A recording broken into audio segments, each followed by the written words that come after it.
Good morning, everyone. We are headed to the Chicago Botanic Garden today, although technically we're headed up to the northern suburbs because my husband has a work event up in Highland Park, which means when he does that, I get to go to the Highland Park Library, which might not seem very exciting, but it's probably one of my favorite libraries. Not only is the inside really pretty, but there's like a little nature area outside, so I get to hang out there for a couple hours. I think I'm gonna edit some videos, maybe bring a gardening magazine with me, and then we're gonna go to Chalet so that I can, well, we were gonna go there anyway, whether I needed something or not, but this is where I'm gonna get the additional Super Tunia Vista bubblegum, the additional Sweet Caroline, sweet potato vine that's green with a really long name I can't remember, and I might get another pot for one of my houseplants that I need to pot up.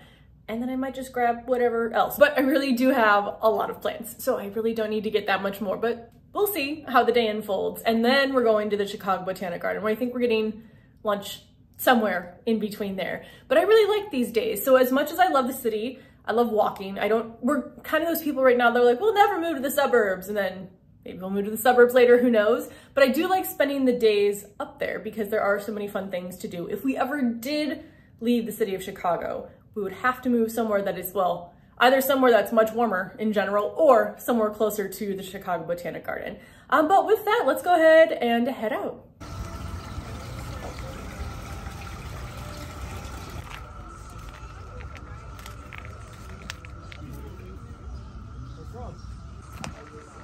Found it.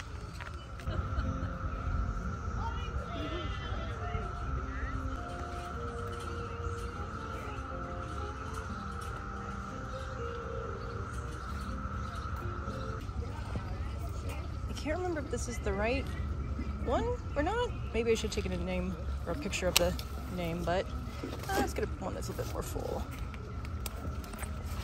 So, slight change of plans. Well, we did go to Chalet. We went to Chalet first. I definitely should have written down the name of the sweet potato vine, but I only saw one that had a proven winners tag. Like, they had a bunch of the Super Tunias. I got my Super Tunia Bubblegum Vista, Super Tunia Vista Bubblegum.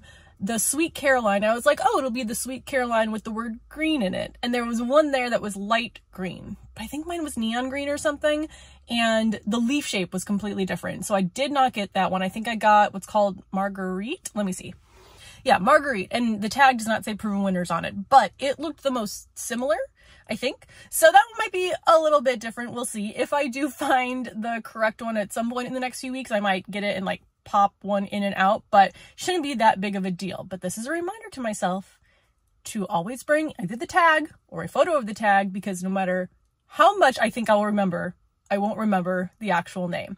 Now, on to the change of plans. So originally I was going to go to the library to edit a video and then walk around there, but we drove by and the parking lot was empty and we were like, that's weird, especially for a weekend. Well, they don't open till 1, and right now it's a little bit after 11. So I'm going to edit in the car.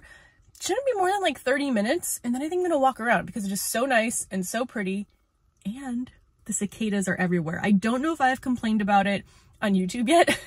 I have on Instagram, but I was so hyped for Cicadapocalypse, and I've seen 0 in Chicago. I haven't heard any, I haven't seen any, and some people were saying, you know, there's different spots where the eggs were laid, where they weren't. Is it eggs? I'm not really sure. And then also someone brought up a good point that in Chicago, you know, if they were nesting underground for 17 years, there's a lot of turnover in a city of the land, so they might not be there anyway. But there are cicadas everywhere. I can hear them. I love the sound. I've already seen some. So I'm going to walk around and look at flowers and plants, because there's a lot of nice gardens here too, but also find some cicadas. I'm in the car editing, and there were things being thrown at the window. I think it's this chipmunk, and now I think it sees me. Oh, what are we doing? What are we doing?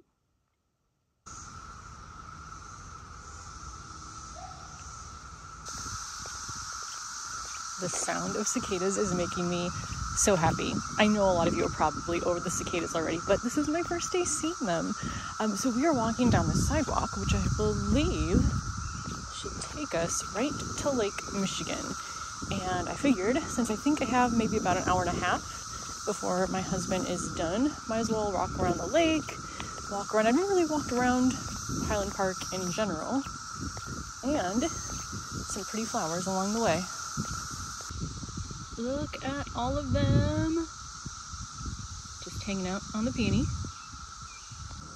One thing that always intrigues me whenever we go out to the suburbs, or where I grew up in Indiana is technically like a suburb of Chicago, is that you just rarely pass by people walking, and a lot of the suburbs don't even have sidewalks. So I love walking. Walking is one of my favorite hobbies. I walk every single day.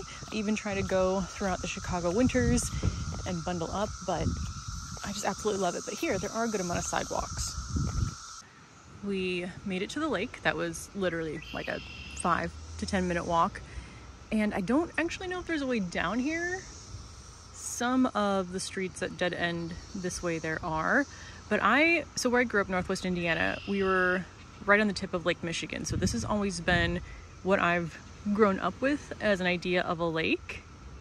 But when friends come to visit and they see Lake Michigan, like friends not from this area, they're always shocked at how big it is and that like you can't see the other side. And I was like, oh, is that not normal for lakes? So to everybody who's not used to this looks more like an ocean than it does a lake. But I do feel very lucky to have grown up and always pretty much lived very, very close to Lake Michigan.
I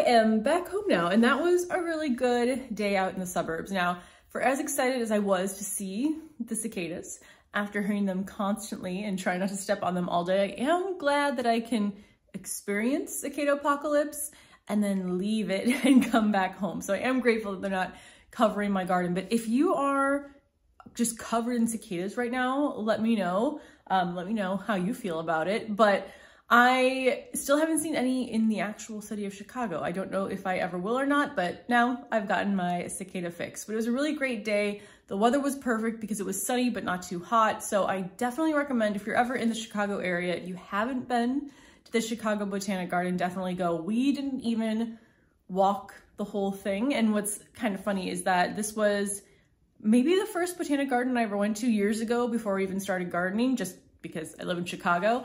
And it set very high expectations. So anytime we went to another botanic garden, I expected the same size and just the same, I guess, planting density that is at the Chicago Botanic Garden. That's not the case. Now, there are still some very beautiful botanic gardens that I've been to, but the Chicago one is my favorite. And I don't just think that's because I live in Chicago. I think I would be my favorite whether it was here or somewhere else.